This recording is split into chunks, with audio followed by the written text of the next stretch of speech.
al cansancio, ¿cierto? Al desánimo, a los problemas, a las dificultades.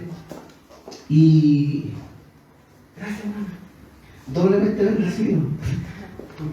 Gracias. Y el Señor siempre tiene una palabra para nosotros, para ese tipo de circunstancias. No sé por qué no se quiere desbloquear.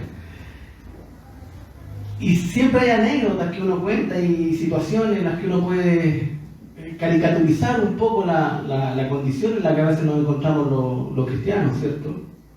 Y había una persona que estaba muy desanimada sin tener ganas de ir a la iglesia.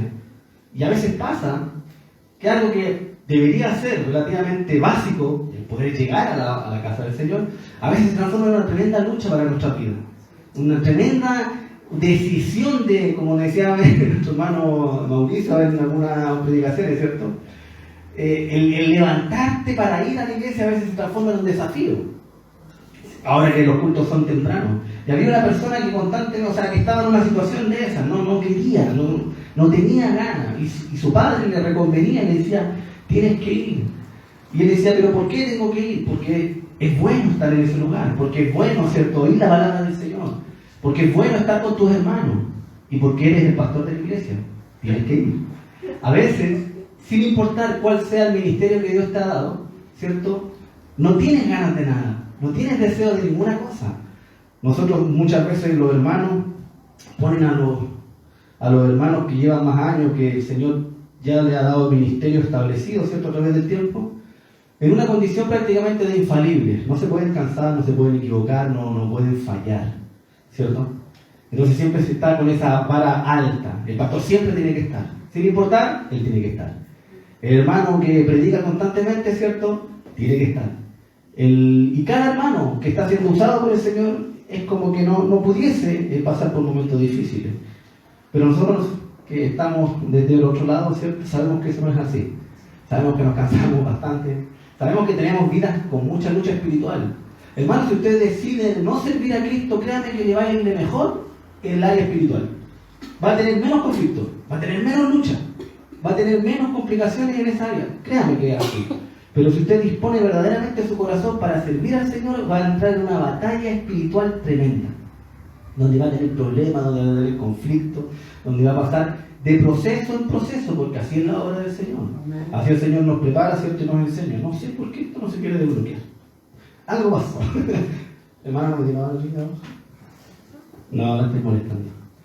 Bueno, pero gracias le damos al Señor porque Él es fiel, a pesar de que, como decía nuestra hermana, a veces nosotros no somos tan fieles. Porque el Señor nos sustenta, nos acompaña, nos fortalece y nos guía, ¿cierto?, en todo momento. Nosotros creemos que la palabra del Señor es la herramienta que Dios nos dejó y nos entregó a cada uno de nosotros para poder ser bendecidos por Dios en todas las áreas de nuestra vida. Hemos depositado una fe en la palabra creyendo que en esta, ¿cierto?, se encuentra la voluntad del Señor, su revelación para nosotros, el carácter de Cristo encontramos, ¿cierto?, en la palabra, y de aquí extraemos todas las cosas que Dios tiene ya preparadas para nosotros. Sin importar, ¿cierto?, quienes seamos, ya estaba preparado todo lo que nosotros íbamos de alguna manera a vivir y a pasar en esta tierra. En la palabra ya estaba plasmada de distintas maneras, como consejo, como advertencia, ¿cierto?, como dirección de parte del Señor, y nosotros depositamos una fe sobrenatural en este libro, y debe de ser así. Y si no es así, hermano, yo le invito a que, ¿cómo se dice?, a que piense por qué no está pensando en la palabra del Señor como el Señor nos invita a pensar en ella. Escuchaba el otro día un conferencista muy famoso, ateo. No sé por qué a veces me da por escuchar que está atea, para quizás saber cuáles son los argumentos que usan para hablar en contra de la fe. Y es increíble que una persona que es atea puede decir cualquier cosa en contra de la fe, puede ridiculizar de la manera que se le plazca la fe, y no tiene ningún tipo de juicio social. A nadie le importa, ¿cierto? Porque nosotros no salimos a protestar por la gente que habla mal en contra de la fe, nosotros no tenemos esas conductas. Pero si una persona que es atea critica algún tipo de movimiento social hoy día aceptado, automáticamente pasa de ser una persona venerada por su ateísmo a ser juzgada. Y estaba viendo que hay una persona, quizás ustedes lo han escuchado, de apellido Dawkins, creo que es, ¿cierto? Un biólogo conocido, ateo, que habla sobre la evolución. Es un biólogo muy conocido en el mundo de la biología y que es un ateo férreo, siempre trata de ridiculizar a los cristianos, hablar mal de ellos, los trata de ignorantes, de tontos, ¿cierto? Y por él que la gente dejase de creer en Dios.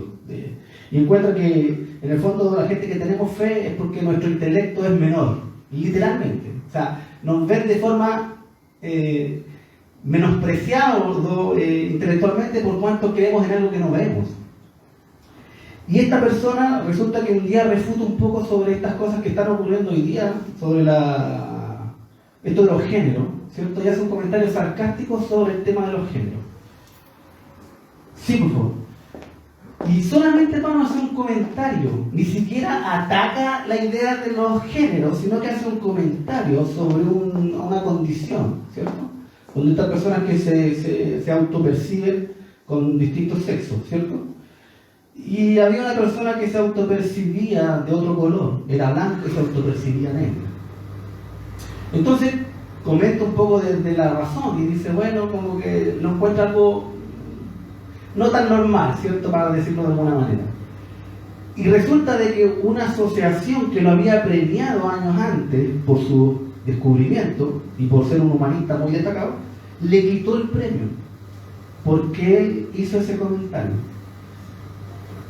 Y a mí me sorprendía porque entre que tú piensas y dices, al mundo no le importa nada lo que tenga que ver con la fe. Al mundo no le interesa para nada lo que tú puedas decir de Dios. A ellos no les interesa nuestras costumbres porque para ellos son locura y no tienen sentido. Y a veces nosotros estamos más preocupados de vernos frente a ellos intelectualmente bien, posicionalmente bien en lo económico, creyendo que vamos a tener atractivos para ellos, pero sin corregir por el mensaje, sin corregir por la palabra, sino que por actitudes. Y ahí tú te das cuenta que al mundo no le interesa nada de eso, hermano. Nadie se va a sorprender porque tú antes eras pobre y hoy día has sido prosperado. Al mundo no le interesa eso, para nada. Ellos viven buscando eso, viven para eso. Y hay gente que ha dado saltos cuantitativos, personas que nacieron en la pobreza y después se hicieron multimillonarios. O sea, y está lleno de anécdotas. Hoy día tú buscas en internet personas que pasaron de ser ricos, de pobres a ricos, y hay miles de casos de gente que lo logró, ¿cierto? Y ellos no se sorprenden con nuestra cosa. Claro que nosotros los cristianos, como lo habré comentado nuestro hermano Mauricio, glorificamos al Señor cuando sabemos que la mano de Dios ha estado en nuestro progreso. Pero eso es algo nuestro. Queda para nosotros, para los creyentes. ¿Por qué? Porque decimos gloria a Dios por lo que hizo en mi vida, por lo que hace en la vida de mi hermano, por lo que hace en la vida de su iglesia, ¿cierto? Porque nosotros vemos ese avance, vemos ese prosperar del Señor, pero el mundo no lo ve, y el mundo tampoco lo entiende. Y tú te vas a dar cuenta de que siempre que se ataca, hermano, la fe, se ataca la conducta del creyente, más no el mensaje, porque el mensaje no lo entienden. Ellos atacan una iglesia histórica, atacan las guerras de los cristianos, ¿cierto?, de la Edad Media, las cruzadas, fueron salvajes, fueron violentas, ¿cierto? Atacan los males que han hecho las iglesias a través del tiempo, porque como ellos no diferencian, el ateo no diferencia en la fe, o sea, para él un cristiano y un musulmán es lo mismo. Ambos creen en un Dios que para ellos no existe. Entonces ellos nos diferencian ese tipo de cosas. Entonces, si un islámico radical está dispuesto a ponerse bombas en el cuerpo para hacer explotar un hospital, para ellos eso es igual que un cristiano evangélico predicando en la calle. Están igual de locos en distinta medida, pero el locura igual. Ahora, ¿por qué le hago todo este tipo de introducción? Porque sí hay una forma dada por el Señor para sorprender a la humanidad. Sí hay formas establecidas de parte del Señor, que están en su palabra, que son las adecuadas y las correctas que nosotros debemos intentar de realizar cada día. Y desde ahí nosotros tenemos que fundamentar lo que hacemos. Si bien es cierto, es muy interesante todo lo que nosotros podemos aportar desde otras áreas, la única forma que es válida delante del Señor es la forma que Él ya nos preestableció por medio de su Escritura. El Señor nos escogió a cada uno de nosotros los que estamos aquí para que podamos ser realizadores de buenas obras, ¿cierto? Dice que Dios ya nos predestinó, ¿cierto?, y también estableció el camino por el cual nosotros íbamos a andar y de qué manera íbamos a hacer el bien, por decirlo de alguna manera. Y una de las formas de hacer el bien más importante que Dios estableció en su palabra es algo que nosotros conocemos como misericordia. Pero tristemente, hermanos, que usted no lo crea, si bien es cierto, también es un término muy común dentro de la iglesia, créame que es algo que se practica muy poco hoy en día. La misericordia bíblica, como Dios la enseña, es muy poco practicada. Y aquí vamos a entrar de lleno, ¿cierto?, a la palabra del Señor.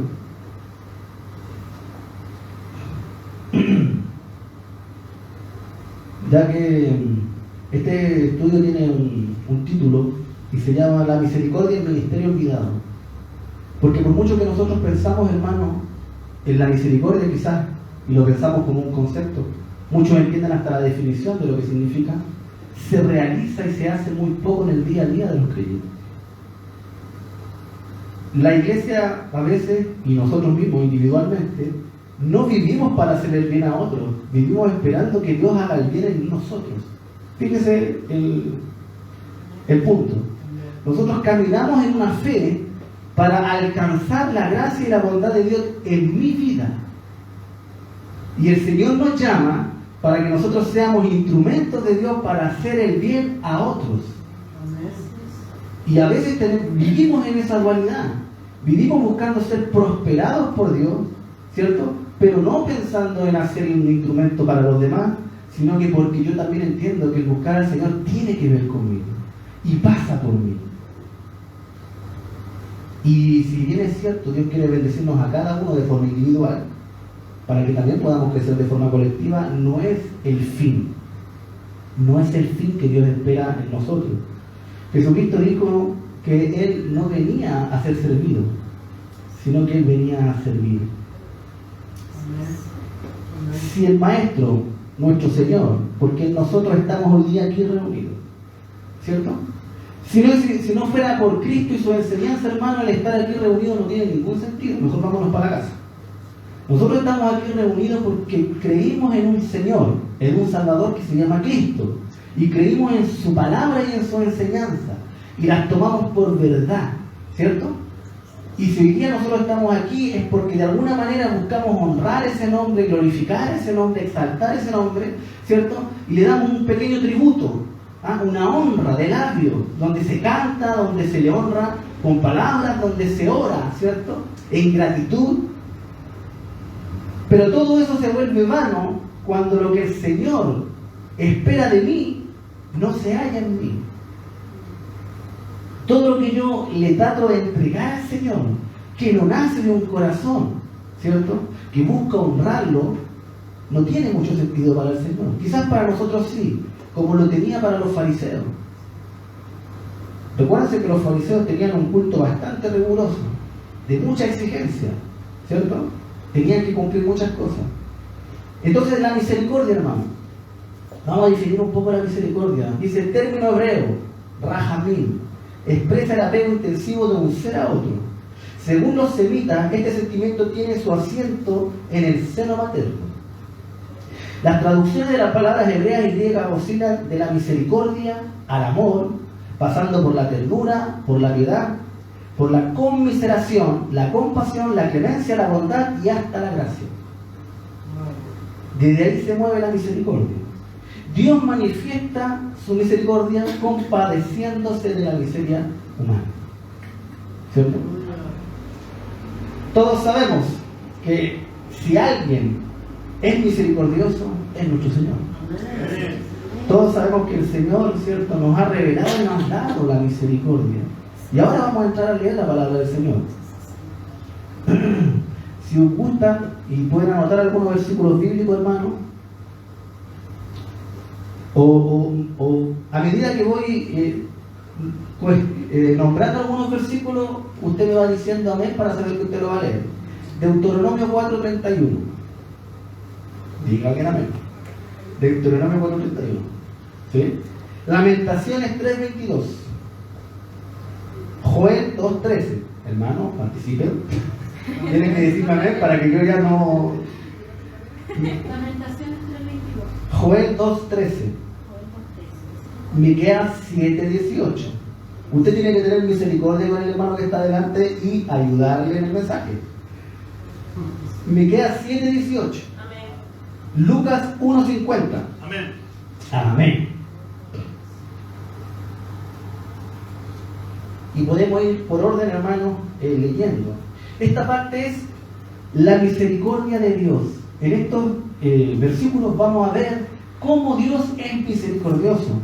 Cómo nosotros podemos, ¿cierto?, decir con certeza que Dios es misericordioso. Deuteronomio 4:31. Hermana, si lo puede leer. ¿Qué le iba a leer Deuteronomio 4:31? Amén. Amén.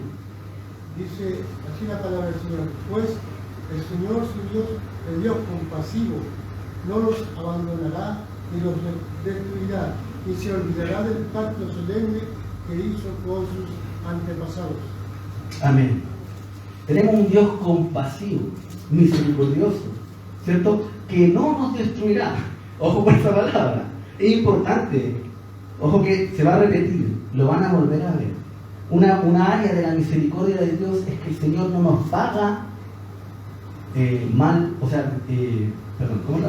No nos paga el mal que nosotros hacemos, sino que nos paga mal por bien. Nosotros, por la gracia del Señor, dice su palabra, no somos consumidos, porque lo deberíamos ser. De hecho, ustedes saben que la predicación, que se conoce como el Gran Avivamiento, yo sé que aquí muchos lo conocen, el mensaje fue justamente donde se hablaba de que nosotros no éramos consumidos por la misericordia de Dios, que se le conoce como el gran despertar o el gran avivamiento, ¿cierto?, que hubo. Porque era tan importante, hermano, entender que la misericordia que Dios tenía hacia nosotros no tenía nada que ver con nosotros. No la podíamos obtener de ninguna manera. Nadie puede ganar la misericordia del Señor por obras. Es como la gracia. Se nos da porque Dios es misericordioso, ¿cierto? Y Él nos hace el bien, sin importar nuestra condición delante del Señor. Lamentaciones 3:22, que lo tienen.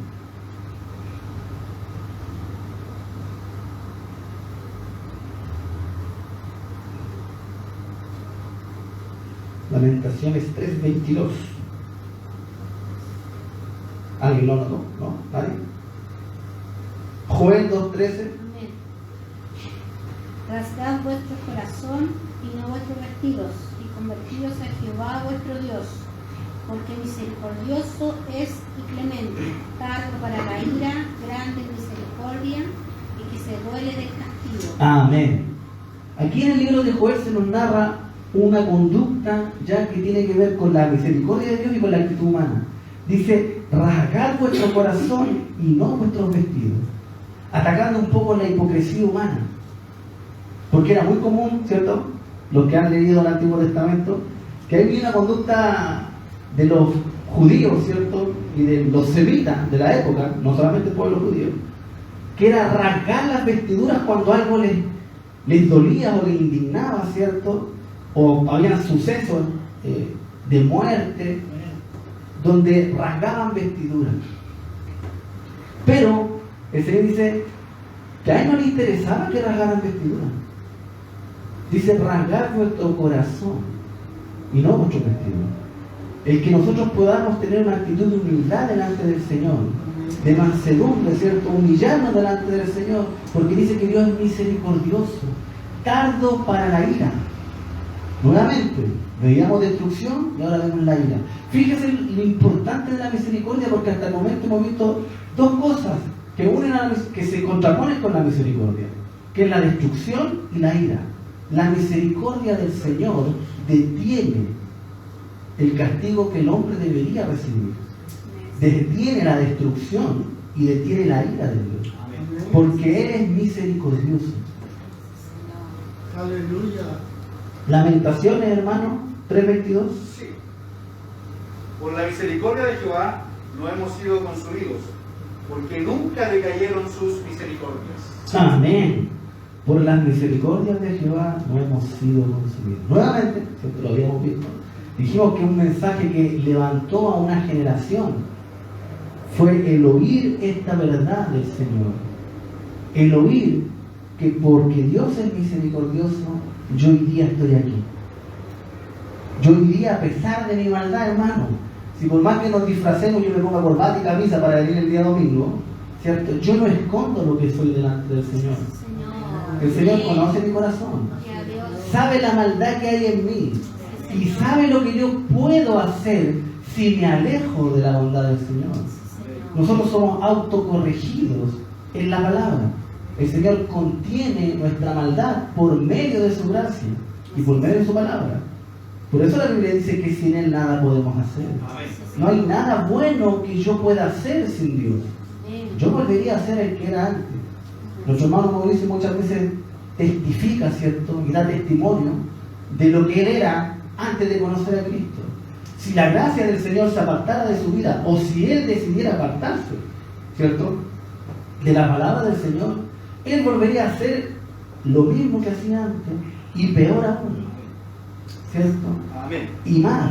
Nosotros todos hemos visto, y tristemente lo vemos, hermano, esto es triste, todos hemos visto la decadencia de un hermano que cae. Todos sabemos que el estado postrero, ¿cierto?, viene a ser peor que el primero, como dice la palabra. Y es tremendamente triste, hermano, ver a un siervo del Señor caído. Porque no solamente está el dolor del pecado que hay en él, también está el estigma, también está el prejuicio, no solamente del mundo, porque, hermano, del mundo nosotros no tenemos que esperar nada bueno. El estigma de los cristianos, la discriminación de los que deberían estar orando por él. Amén. Ahí se ve la falta de misericordia en la hermandad. Sí, Señor. El no pensar que la caída de tu hermano tiene que ser tan dolorosa para ti como lo es para él. Porque es tu hermano. Amén. Miqueas 7:18. Amén. Amén. ¿Qué Dios como tú que perdona la maldad y olvida el pecado del remanente de su heredad, no retuvo para siempre su enojo porque se deleita en misericordia? Se deleita en misericordia. Amén. Fíjese el término. Gloria a Dios. El Señor se deleita en tener misericordia, hermano. No retuvo para siempre su enojo. Está la ira, está la destrucción, está el enojo. Nuevamente, nosotros vemos que por la misericordia que hay en Dios, todas esas cosas que deberían estar sobre nosotros, así, atormentándonos, porque Dios es misericordioso, no las tenemos en nuestra vida, sino que al contrario, ¿cierto?, recibimos el bien de parte del Señor. Amén. Lucas 1:50. ¿Quién tiene Lucas 1:50? Amén. Hermano, Y su misericordia es de generación en generación a los que le temen. y su misericordia es de generación en generación a los que le temen. Amén, hermano. Va pasando, ¿cierto? La misericordia del Señor no se ha detenido. Sigue, continúa y continuará. De generación en generación. Dice, a los que le temen. Aquí ya se añade una pequeña exigencia de parte del Señor, ¿cierto? Hay una misericordia al parecer de parte del Señor que se mueve de forma más veloz hacia los que son temerosos del Señor, hacia los que, y esto tiene relación con lo que vamos a ver ahora, no me voy a adelantar. Ahora vamos a pasar a otra serie de versículos bíblicos, hermanos. Todos estos versículos bíblicos están relacionados a la misericordia de Dios.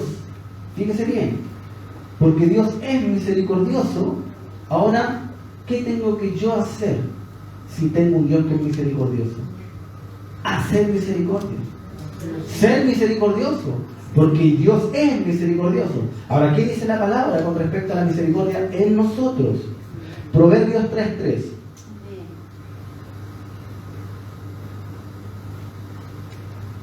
Y Proverbios 11:17. Oseas 12:6. Amén. Miqueas 6:8. Mateo 5:7. Y los últimos dos los busco yo, para que... Amén. Amén, Mateo 5:7. ¿Alguien que hace un versículo? Que diga amén. ¿Todos tienen su versículo? ¿Alguien le falta? Lucas 6:36. ¿Alguien tiene un versículo? ¿Alguien? Amén. ¿Quién tiene Proverbios 3:3? Amén. Hermana Karen. Bien,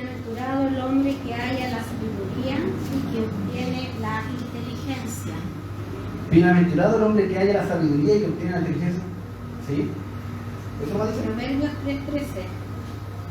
3:3. 3:3.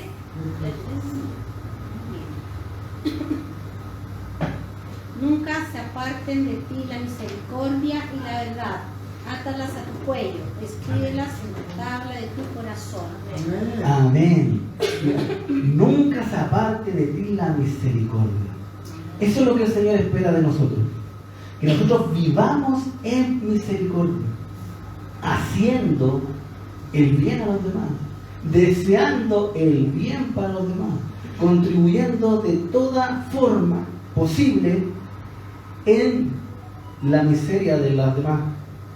La palabra miseria no tiene que ver solamente con pobreza, ¿cierto? Tendemos a puntualizar palabras y enfocarlas en un solo concepto cuando no es así. La miseria tiene que ver con toda la necesidad humana, con todo lo que es ten necesidad. Tú estás en un estado de miseria delante del Señor. Necesitas la compasión del Señor.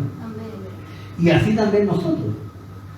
La miseria de un hermano puede ser la enfermedad, puede ser la soledad, puede ser su problema, ¿cierto?, laboral, el estado en el que se encuentra, el estado de necesidad es la miseria que tiene mi hermano. Y en eso yo tengo que ser misericordioso, sin importar cuál este sea, sino que estar dispuesto a la pronta ayuda. Nosotros a veces tenemos una costumbre que es muy buena, que es orar los unos por los otros. Pero usted sabe cuál es la carga que lleva cada persona que ora por otra persona, que es el accionar lo que oró. Porque la oración es una palabra compuesta, ¿cierto?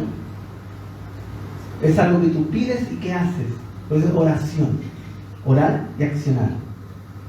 Si yo le pido al Señor, hermano, por alguien, sin importar dónde está, yo tengo que estar dispuesto luego a hacer, a moverme a la misericordia que le estoy pidiendo al Señor por este hermano.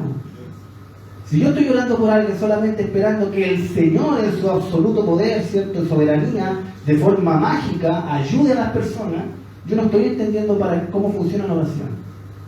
El que ora es el primero que tiene que estar dispuesto a hacer lo que pidió.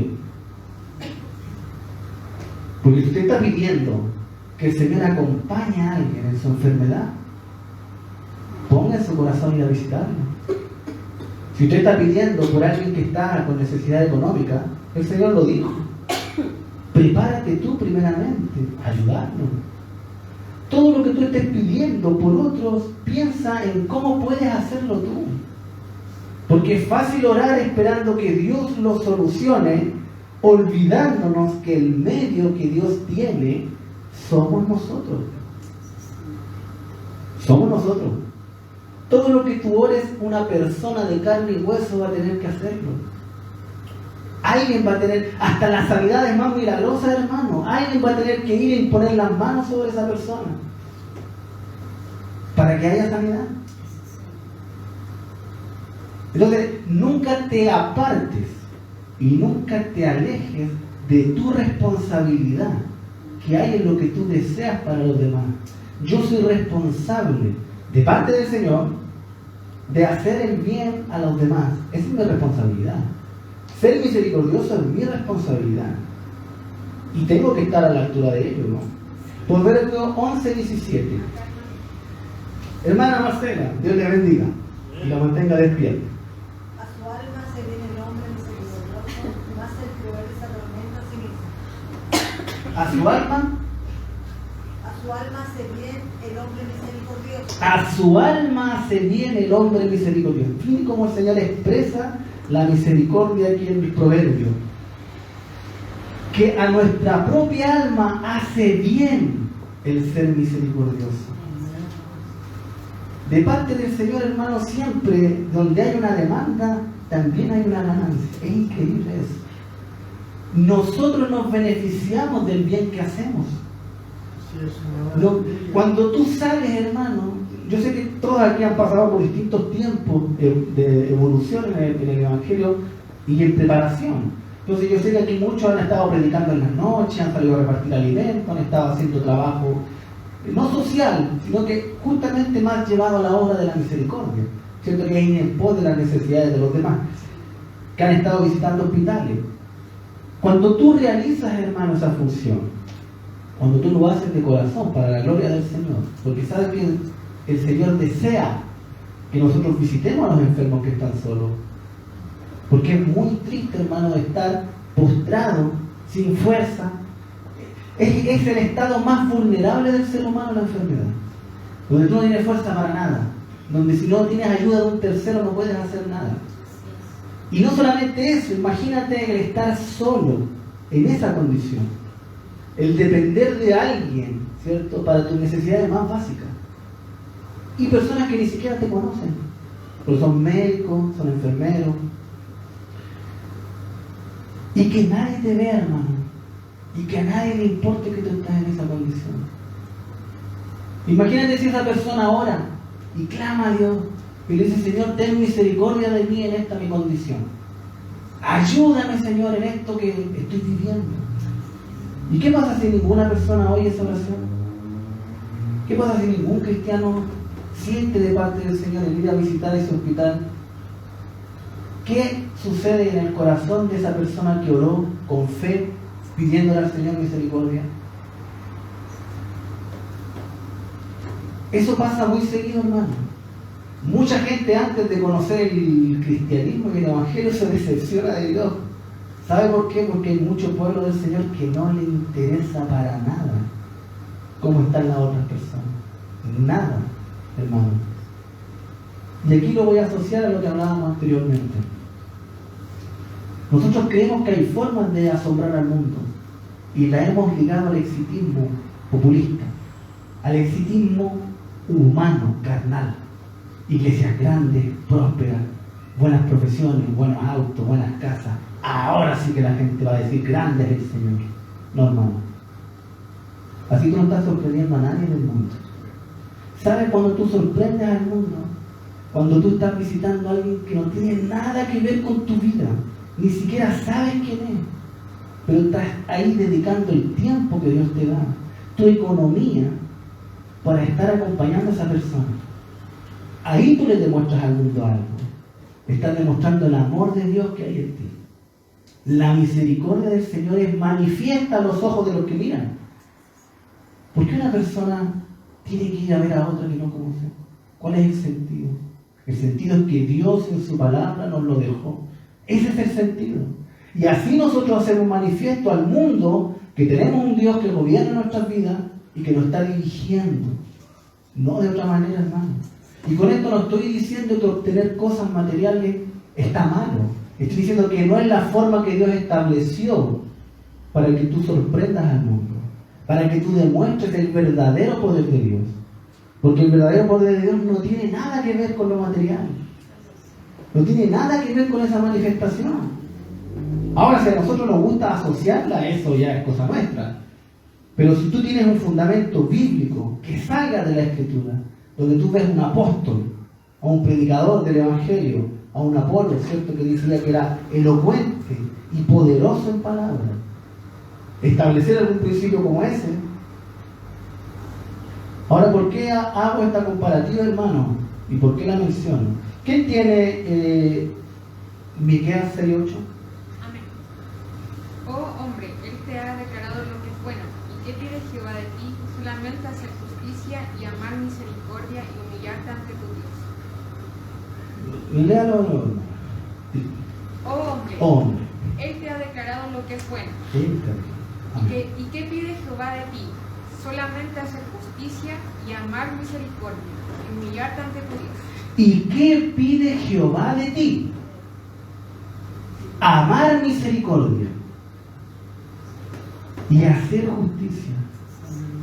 Hermano, si la palabra es la que guía nuestros accionar en el día a día, no es mi buena intención, ni lo que yo creo de Dios, sino que es lo que Dios ha establecido de Él mismo hacia nosotros. El hacer el bien a los demás, el amar misericordia, el desear, ¿cierto? El estar siempre disponible, hermano, siempre dispuesto a ayudar a los demás. Y cuando tú no estás dispuesto a gestionar el que otros puedan hacer lo que quizás tú estás impedido de realizar, por tiempo, por economía, por lo que quizás tú no puedas hacer. ¿Cuántos hermanos a veces no han hecho el bien a otros porque están viendo su propia condición? Ah, no, es que yo no puedo porque no tengo tiempo. Perfecto, hermano, si no tienes tiempo tú, busca a otra persona que tenga tiempo. Si quizás no tienes tú la economía para ayudar a un hermano que está pasando por necesidad, busca a alguien que la tenga.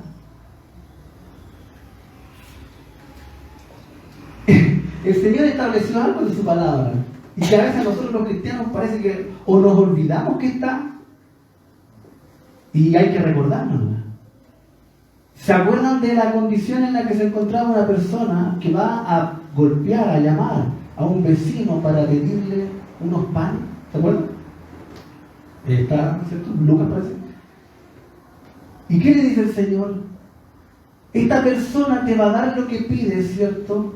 Por la imprudencia que va en la noche a despertarlo mientras duerme con su hijo, pero te va a dar lo que le estás pidiendo.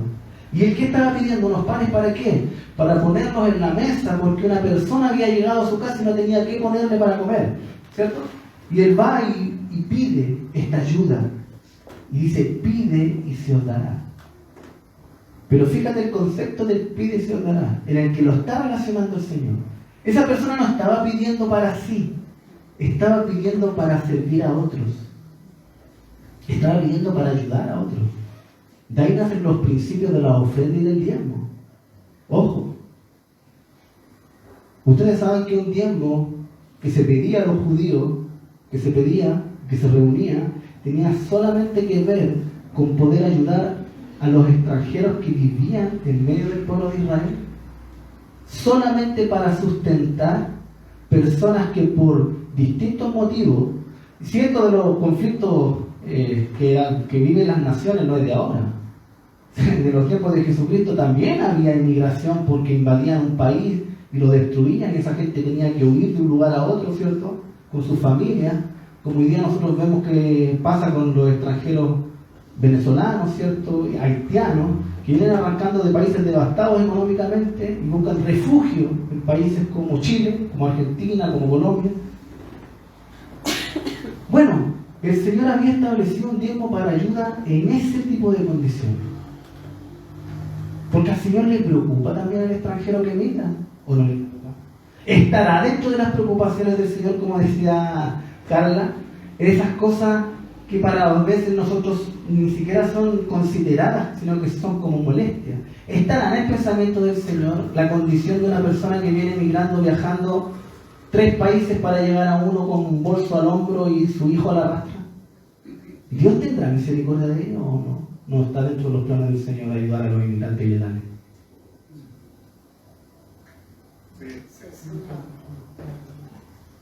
A mí me inquieta, por decirlo menos.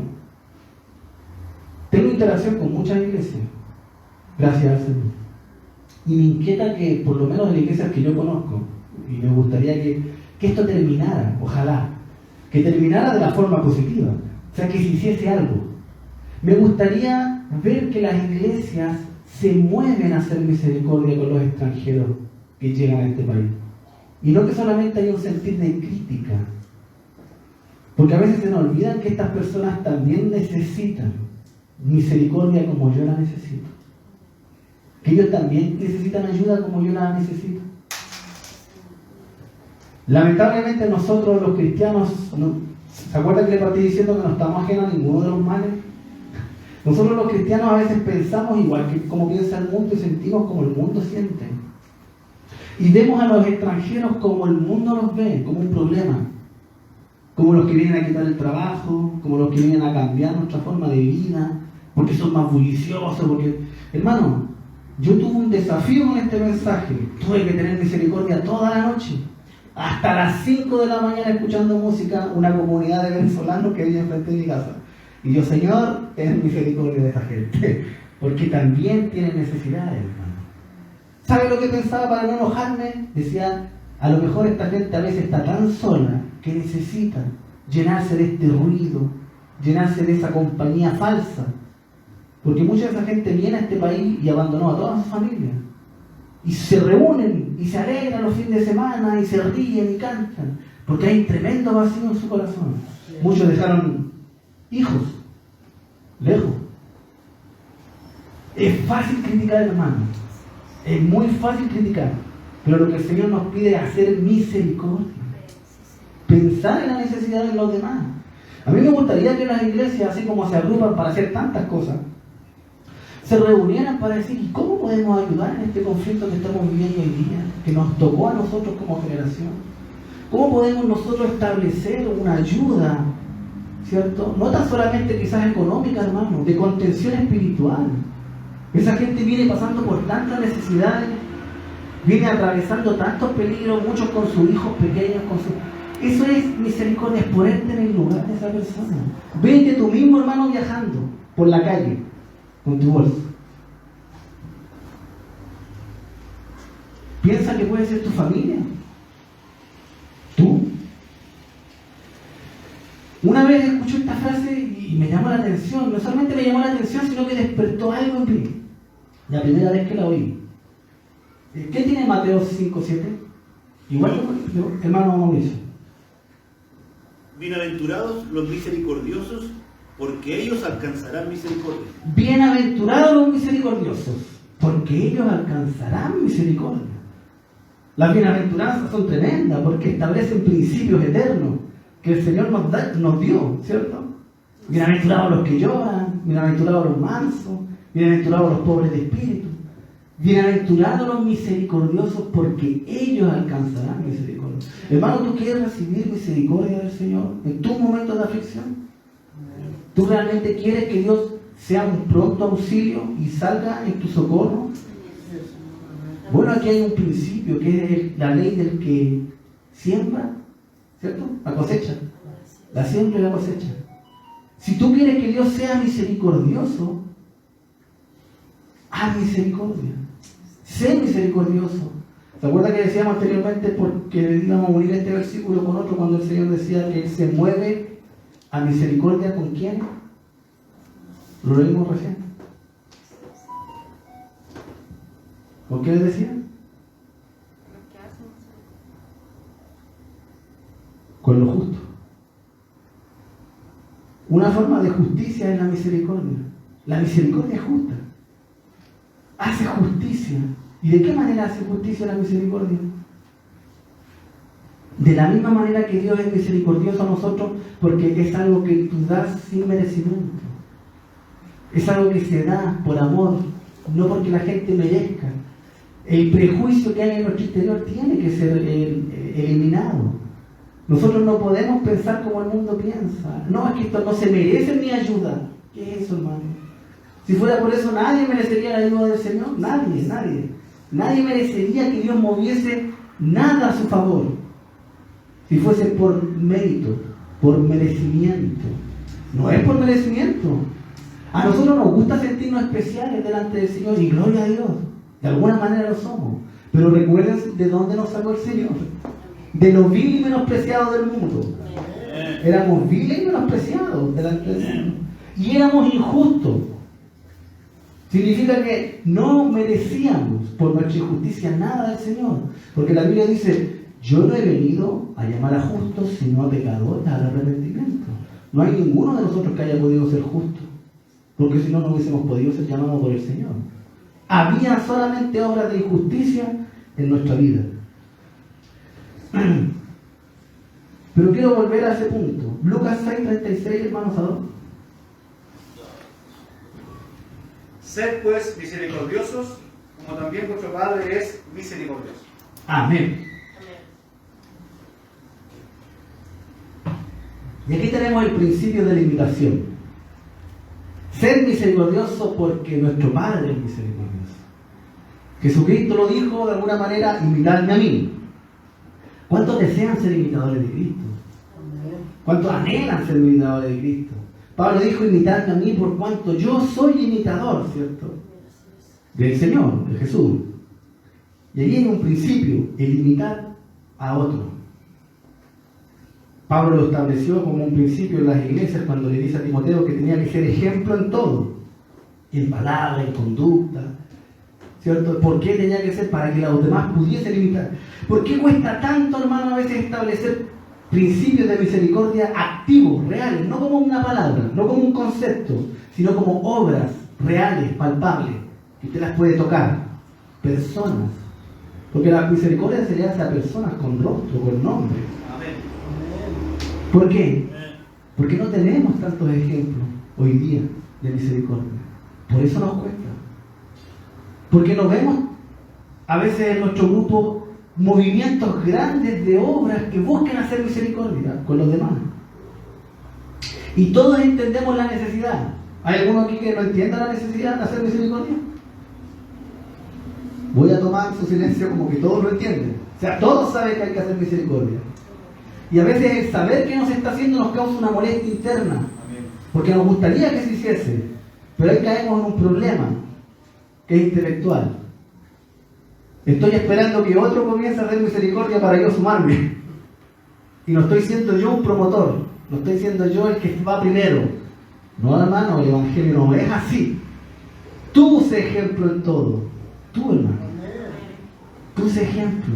Si nadie está visitando un hospital, ora, pero no dejes de hacerlo tú.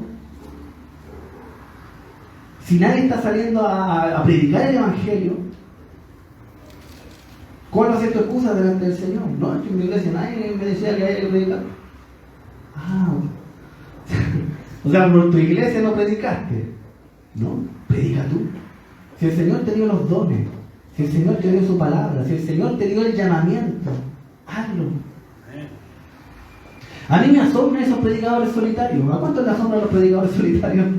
Esos que con un puro parlante se paran en cualquier parte y predican. Los ven en la esquina, en las ferias, en las plazas. Tú puedes decir, no, es que ellos tienen el llamado. Amén. Pero yo también lo tengo. Es la gran comisión, se le da a la iglesia en general. No dicen los pastores que predican el Evangelio, los maestros que predican el Evangelio. Los evangelistas tienen un ministerio de evangelismo, pero es distinto, ojo. La gran comisión y el evangelismo son dos cosas. Todos tienen que predicar el Evangelio. Amén. Así es, Señor. Entonces tampoco le podíamos echar culpa a los evangelistas. No, es que la iglesia del evangelista no predica el Evangelio. O sea, tenemos que dejar de excusarnos en lo que los demás no están haciendo.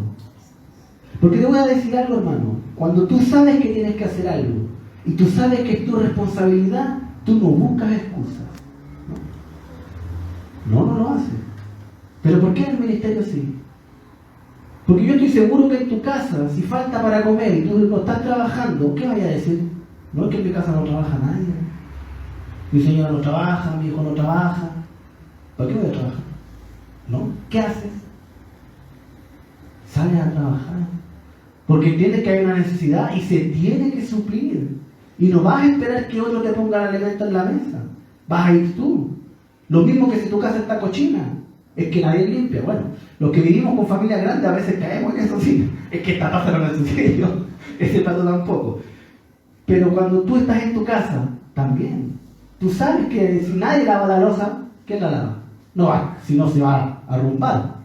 Entonces, ¿por qué no entiendes en lo básico? ¿Por qué entiendes que las cosas hay que hacerlas sin importar que otros la hagan? Pero ¿por qué en lo espiritual no tienes ese mismo principio? ¿Por qué en las cosas del Señor no tienes esa misma actitud? ¿Por qué siempre estás diciendo, no, es que nadie lo está haciendo? Nadie. Nadie. Y como nadie lo hace, yo tampoco lo hago.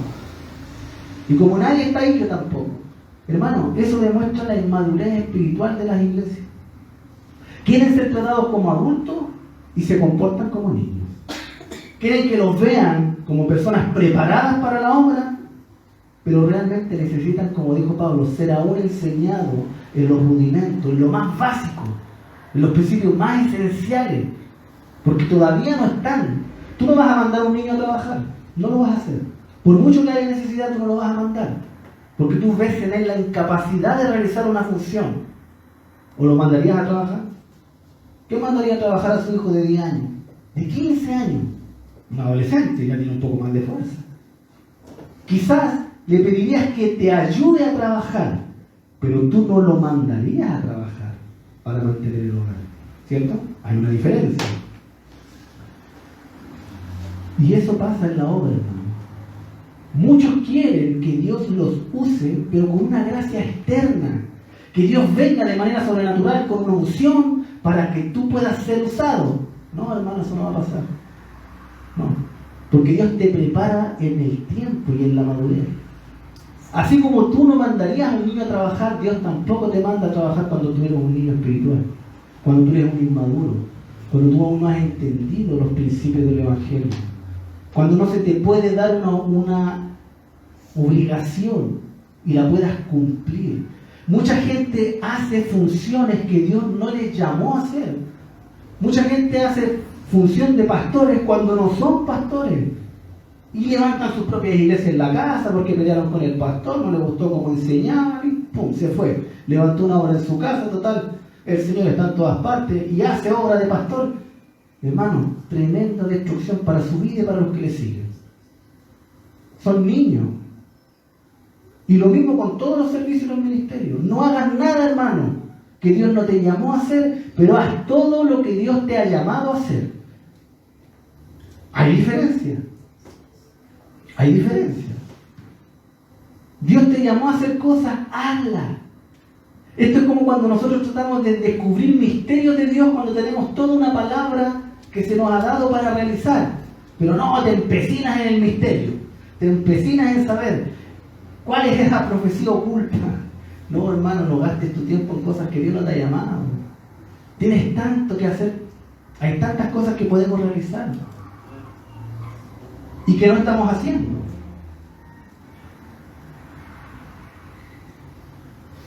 Esta palabra, hermano, que te voy a dar a continuación, para mí es la revelación más grande del que a veces estamos tan equivocados haciendo la obra del Señor. Oseas 6:6 dice, porque misericordia quiero y no sacrificio, conocimiento de Dios más que holocaustos. Este ya era un problema desde el tiempo de los profetas, hermano. Estamos hablando desde el 1000 antes de Cristo. Me voy a apurar, hermano. El hermano Sábado está yendo la hora. Desde el 1000 antes de Cristo, hermano, este ya era un problema para la iglesia, o para los creyentes. ¿Saben cuál era el problema? Que los sacrificios suplen lo verdadero que tenemos que hacer. Los sacrificios reemplazan en mi mente lo que verdaderamente tengo que hacer. Por ejemplo, ser misericordioso. Entonces ya se lo dijo el Señor a Oseas, pero Jesucristo lo repite y dice, id pues y aprended lo que significa misericordia quiero y no sacrificio, porque no he venido a llamar a justos sino a pecadores al arrepentimiento. Le dice, id pues y aprended. ¿Por qué el Señor le dice eso? Porque hay un contexto, ¿cierto? Hay una situación. Jesucristo se sienta con Mateo, ¿cierto? Y un grupo de pecadores a comer, ¿cierto? Lo llama y hay una crítica de los fariseos. ¿Por qué su maestro se sienta con publicanos y pecadores? Y Jesucristo, ¿cierto? Le dice esta palabra, y pues y aprender lo que significa misericordia aquí. Nosotros tenemos un juicio en nuestro interior, una vara moral. Nosotros creemos que hay cosas que están bien por sobre otras. Y lo más importante, hermano, aquí es nuestra disposición a realizar las cosas que Dios quiere que realicemos. Y lo más fácil de entender qué es lo que Dios quiere que realicemos, hermano, si tú no sabes lo que Dios quiere que tú realices, haz un ejercicio muy sencillo. Haz algo bien sencillo. Ve lo que Jesucristo hizo, ve lo que Pablo hizo y trata en la medida de lo posible de hacerlo tú.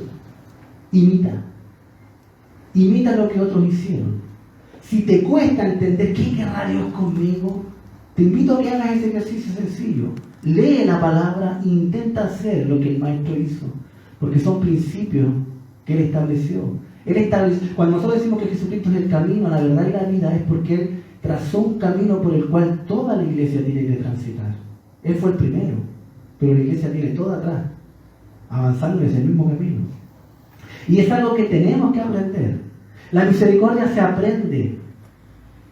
Hermano, la misericordia se aprende. Tienes que aprender a ser misericordioso. Que nunca se te olvide que esta es una vida de servicio a los demás. Mi relación con Dios se mide en mi relación con los demás. Cuando el Señor estableció un principio del amor, Y el amor es lo más importante. Todos sabemos que en el Evangelio el amor es lo más importante. Pero ¿cómo Dios mide tu amor con Él? Porque tú cantas más que los demás hermanos. Porque tú oras más que los demás hermanos. ¿Cómo Dios mide tu amor hacia Él? ¿Te lo habías preguntado? Porque Dios te mide. Ahora, ¿cómo Dios sabe que tú realmente lo estás amando a Él? Porque Él estableció que el amor a Dios y estableció el amor al prójimo. El Señor ve cuánto tú le amas porque Él ve cuánto tú estás amando a los demás. El Señor está observando cómo tú eres con los demás. Y a medida que tú haces el bien a otro y amas a otro y ayudas a otro, tú estás amando a Dios. Yo no puedo ir a amar a Dios solamente y me olvido de las personas. Yo amo a Dios en medida que mi vida la entrego para las personas. Porque eso fue lo que Jesucristo hizo. Y eso es lo que nosotros invitamos. De eso se trata. Y eso es un ministerio que se está olvidando, hermano. Es algo que se está haciendo muy poco. Y yo te lo pregunto a ti, como un desafío. ¿Te gustaría que este año haya obras en la iglesia de misericordia? ¿De poder hacer cosas para los demás? Porque estudiar la Biblia, hermano, es básico. Tenemos que entender, por eso les decía, hay cosas que son básicas, son rudimentos. El estudiar la palabra es tu obligación como creyente. Pero ¿saben lo que demuestra el que estudia? Al que no estudia, una cosa revela: que en uno hay una intención, hay un temor de saber lo que Dios quiere a través de su palabra. En el otro hay 100% indiferencia. Hermano, el que no estudia la Biblia es porque no le importa lo que Dios dijo. Le es completamente indiferente. Y con esto voy a la frase que les dije en algún momento que me hizo un clic en la mente. Un día escuchando no me acuerdo si un filósofo, un economista, en una conferencia él dice algo que me llamó bastante la atención porque no dejaba de ser cierto. Dice: la verdadera crisis que viven los países no son económicas. Nunca el mundo ha generado más recursos de los que hoy día existen. Nunca el mundo ha tenido tanto alimento como el que hoy día tiene. Hoy día nosotros producimos más alimento del que la gente puede comer, pero aún así hay países donde la gente muere de hambre.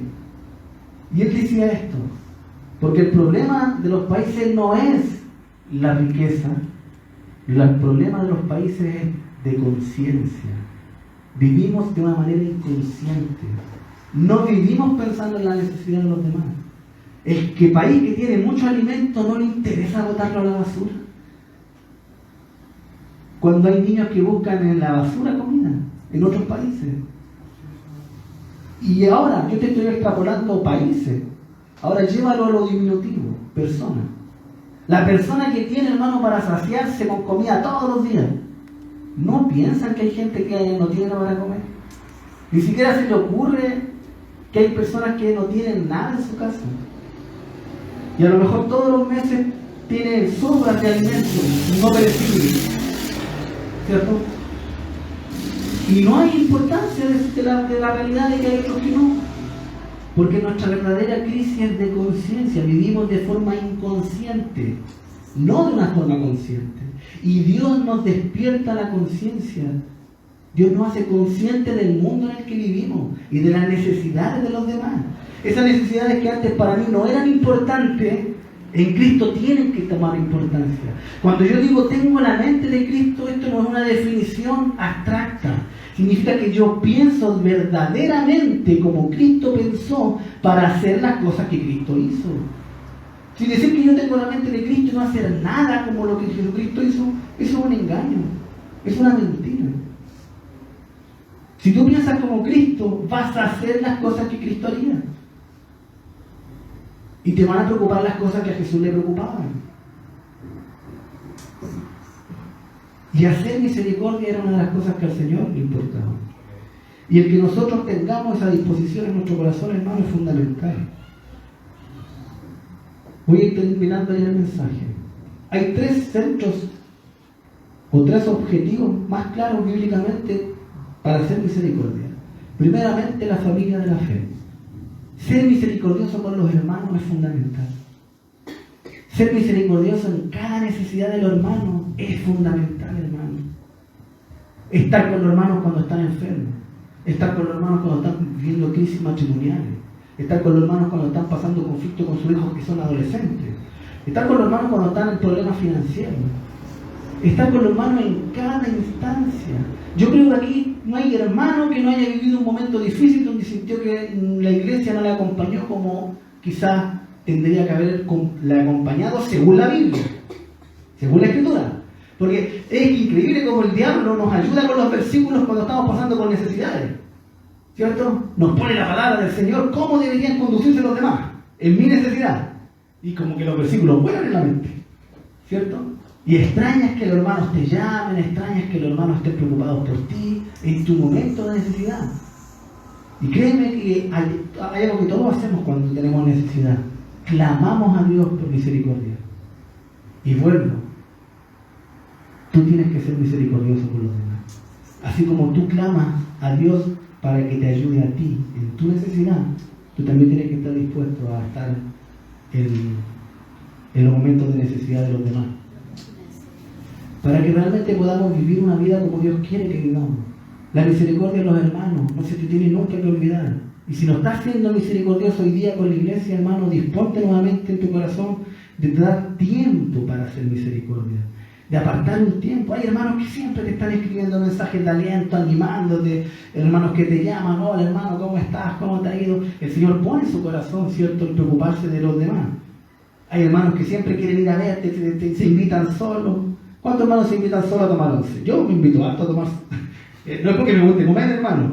Más que nada lo hago porque me gusta conocer a los hermanos. Hay una práctica que es básica y que deberíamos todos practicarlo. Y de aquí voy a dar el dato. Es imposible que tú ames a alguien que no conoces. Lo dice la Biblia. Entonces, hermanos, no caigamos en errores que son comunes dentro de la iglesia. Tú no amas a los hermanos porque están aquí. No caigas en eso porque eso es una mentira, es un engaño del diablo. Tú no amas a la gente solamente porque está aquí. Tú amas a alguien cuando aprendes a conocerlo. Entonces esa gente que dice, no, yo amo a todos los hermanos, hermano, con todo respeto, tú estás mintiendo, porque la Biblia dice lo contrario, no porque yo te lo diga, porque la Biblia dice lo contrario. Porque tú no puedes amar a quien no ves y a quien no conoces. No puedes. El amor, la intimidad con Dios es porque tú conoces al Señor. Tú lo conoces, hermano. ¿Sabes por qué? Yo estoy en contra de todos los científicos que dicen que la fe es ilusoria y que no se puede medir, porque tú sí la puedes medir. Porque mi experiencia con el Señor es real, no es una ilusión.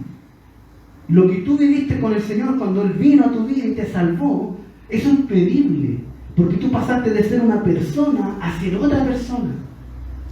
Eso claro que lo puedo medir. La fe no lo entiende, o sea, la ciencia no lo entiende. Pero cada creyente que tuvo un encuentro con Cristo sabe que tiene experiencias reales con el Señor, que ha conocido cosas del Señor que antes no conocía, que antes no entendía, pero que te han llevado a conocer a este Dios que tú sirves. Y de ahí nacen estos principios del amor hacia alguien que realmente conocemos, no alguien que no conocemos. ¿Tú te podrías casar con alguien que no conoces? ¿Podrías amar a un niño que no conoces? El lenguaje cristiano se ha vuelto demasiado cliché, con palabras que no tienen ninguna verdad en lo empírico. Personas que dicen que aman a la iglesia cuando no les preocupa en lo más mínimo cómo están los demás. Eso tiene que salir de nuestro vocabulario, porque eso es una mentira, eso es un engaño. Y tenemos que estar dispuestos a hacer lo que el Señor sí estableció: el amar a los hermanos, el preocuparnos por las viudas y por los huérfanos. Santiago, ¿cierto? La verdadera religión sin mácula es esta: el preocuparse de ¿quién? De las viudas y de los huérfanos. Hay una forma de hacer obra del Señor, hermano. Hay una forma de relacionarme con hacer obra de Dios. Amén. Y tiene que ver con lo que la Biblia me enseña. Si tú no estás ayudando de alguna manera a las personas que están en necesidad, como a las viudas y los huérfanos, deberíamos cuestionarnos nuestra forma de hacer religión, nuestra forma de hacer iglesia. porque así lo establece Santiago. Y Santiago lo establece como un principio que es fundamental, que es que las personas creían en las obras por sobre la fe verdadera. Entonces, en esta disputa de obras y fe, Santiago dice, no. Aquí hay un problema que es semántico, pero se soluciona así. Tú vas a demostrar tu fe por las obras, ¿cierto? ¿Qué haces? Y no las obras van a demostrar tu fe. Entonces, ¿cómo yo demuestro que tengo fe en la palabra del Señor? Fíjate. ¿Cómo yo demuestro que creo en esta palabra de la misericordia? Haciendo lo que esto me está enseñando. Yendo a ayudar a las viudas y a los huérfanos. Eso demuestra que yo tengo fe en la palabra, que creo en ella. Y como creo en ella, la pongo por obra. Si yo creo que es buena, la pongo por obra. El ayudar a los demás es bueno, lo pongo por obra. El obedecer a Dios se tiene que poner por obra, no puede ser un concepto. Yo sé que ya me alargué un poco con el tema, pero esos son principios que nos van a ayudar, hermano, a entender la veracidad de lo que Dios espera que nosotros tengamos en nuestra vida. Este mensaje yo ya lo prediqué una vez, y yo creo que para muchos como que primera vez lo prediqué, porque tiene que acordarse bien un poco de lo que prediqué, ¿sabes? Pero las personas que en la historia, hermano, han entendido este principio, créeme que han cambiado el rumbo de cómo viven personas. Por esto que voy a decir ahora, con lo que voy a terminar, es que te digo que este mensaje ya lo prediqué, porque esto yo ya lo dije ya, aquí en esta iglesia. A través de la historia, la religión, aunque haya sido incorrecta, tienes que pensar que en algún momento de la historia la religión única que existía en cuanto al monoteísmo, ¿cierto?, era la iglesia romana, no había otra religión. Y a pesar de que nosotros sabemos de que una iglesia que estaba bastante errada en principio, ¿cierto?, y que hizo cosas muy malas, a pesar de todo eso ellos tenían una palabra. La interpretaron mal, hicieron cosas malas, pero tenían una palabra. Y tenían algo que la Iglesia Católica hasta el día de hoy tiene, y que siempre hemos dicho y ha sido envidiable de que ellos lo hagan. Se supone que están equivocados en tantas cosas. Y es su ayuda en la necesidad social. Es como ellos hacen instituciones de ayuda social. Hermano, esto yo lo dije antes. Quizás las personas no lo saben. Pero las primeras fundaciones para niños huérfanos en el mundo, cuando ni siquiera existían los países, porque había reinado, la hicieron los católicos, la iglesia romana. Cuando los niños morían en la calle, hermano, desnutridos. Cuando el infanticidio era una práctica común, el matar al hijo. Cuando si la primera era niña, hermano, moría en la calle como un perro. La ley no te obligaba a que tú mantuvieses a una mujer niña si era la primera hija, porque no se podía obtener ningún beneficio de ella. Imagínate, hermano, la sociedad como era. ¿Sabes quién quitó eso de la sociedad? La palabra del Señor, cuando dijo que había que hacer misericordia con los huérfanos. Los católicos lo creyeron, por muy errados que estuvieran, lo creyeron, y trabajaron en pos de mejorar la calidad de vida de los niños que morían como animales en la calle. Pero el que yo diga que lo hicieron significa que personas dieron su vida para que eso se hiciera. Las instituciones no son entes que vuelan, no, son individuos, son personas. Había un cura, había un sacerdote, había un párroco, no sé cómo se llamará, que trabajaba todos los días por la vida de esos niños que vivían en la calle. Eso es lo que te estoy diciendo. Y los cristianos protestantes que entendieron esto lo imitaron. De ahí nació Ejército de Salvación en Inglaterra. Los protestantes que entendieron la necesidad. El Ejército de Salvación cumplió una función tremenda en los países en guerra con los niños, hermano. Tremenda. Tú tienes que entender que la inconsciencia mata la vida con el Señor.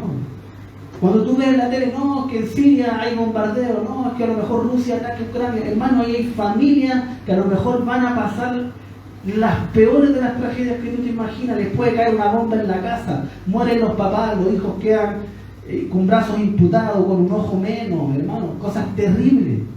Y hay cristianos que viven para estar con esas personas. Son ministerios que el Señor estableció en su palabra. A lo mejor ninguno de nosotros aquí está llamado a irse a un país en guerra, a lo mejor no. Pero la inconsciencia de ni siquiera ver cómo podemos ayudarle, esa es otra cosa. Eso es otra cosa. El que ni siquiera levantemos oración, el disponer una ofrenda, el que tengamos algún tipo de cercanía, eso es lo que el Señor exhorta a cambiar. Eso es lo que el Señor nos invita a que podamos realizar. Que el día de mañana la Iglesia Renacer tenga, hermano, tenga quizás una institución. ¿Por qué no? Un jardín para ayudar a niños que están pasándolo con sus padres, quizás en drogadicción, en la cárcel, donde puedan ser amados desde niños, donde puedan recibir el amor de Dios desde niños. Que podamos tener eso. Cuando la Iglesia se dio cuenta que la educación era un pilar fundamental para el cimiento de los países que se estaban formando, crearon las universidades. Hoy día en las universidades no se puede hablar de Dios. Y hace 300 años los cristianos crearon las universidades. ¿Cuántos sabían eso? Y hoy día ni siquiera pueden hablar de Dios en esas universidades. Entonces, los que han creído en la fe, los que han creído en la palabra, hermano, han hecho cosas para cambiar la realidad de las personas. Para cambiar. Yo di este ejemplo aquí, y esto, nombré cosas de otros países, pero aquí en Chile pasó algo que fue ejemplo mundial, hermano, con respecto a los niños. ¿Sabían ustedes que somos ejemplos en el mundo por hacer algunas cosas? ¿Usted sabe lo que hizo este país con el trabajo arduo de personas de carne y hueso que dedican su vida a hacer cambio? En los años 70 se erradicó en Chile la desnutrición infantil. ¿Sabían eso? Creando todos los consultorios que usted ve. ¿Usted ve que en Chile hay muchos consultorios? ¿Y qué cosas se hacen en los consultorios? Que es muy común, que se les da a la mamá cuando tienen hijos. Leche. Se les da leche. ¿Ustedes saben que eso no se hacía en ninguna parte del mundo? Que Chile fue pionero en el mundo en hacer eso y erradicó la desnutrición infantil. ¿Y usted piensa que eso fue una política del Estado? ¿Que se le ocurrió a algún presidente, a algún ministro? No. Eso siempre nace del corazón de un hombre que ve una necesidad y trata de suplirla. Eso nace del corazón del hombre. Esta persona es un creyente católico, criado en una escuela católica, un médico de apellido Monkeberg, chileno. Y él dedicó su vida para erradicar la desnutrición infantil, ejemplo en el mundo. Su programa llegó hasta la ONU. Hoy día se instaura en muchos países del mundo. Pero nace primero en el corazón de alguien que cree, hermano, que puede cambiar. Ahora tú dices, ¿y por qué le preocupaba tanto la desnutrición infantil? Porque era muy bueno con los niños que pasaban hambre. No solamente eso, tenía que ir más allá. Y él estaba viendo algo. Él entendió un problema, que nosotros, Dios nos da sabiduría para entender problemas, hermano. Y un problema que había es que en Chile se estaba invirtiendo mucho en la educación, ¿cierto? Hay que invertir en educación para sacar el país adelante. Pero había un problema grande, que en las mentes de los niños que no comen hay problemas cognitivos. No importa cuánto inviertas en educación, si el niño está mal alimentado no va a entender nada, porque ya viene con problemas por la desnutrición, por la desnutrición de la madre, por la desnutrición del hijo. Entonces él entendió un problema social. Si no erradicamos la desnutrición, nuestro país no tiene futuro. Porque no importa cuánto yo les enseñe, ellos no van a aprender. Sus mentes ya vienen deterioradas, vienen ya con problemas. ¿Te fijas? Pero hay algo. Nosotros, el Señor nos plantea desafíos. ¿Cuántos aquí creen que Dios los llamó para cumplir desafíos en la vida? ¿Cuántos en la fe creen que pueden hacer cambios, hermano? Pero cambios estructurales, radicales, que tú crees que Dios te llamó con propósitos eternos, pero para influir de manera positiva.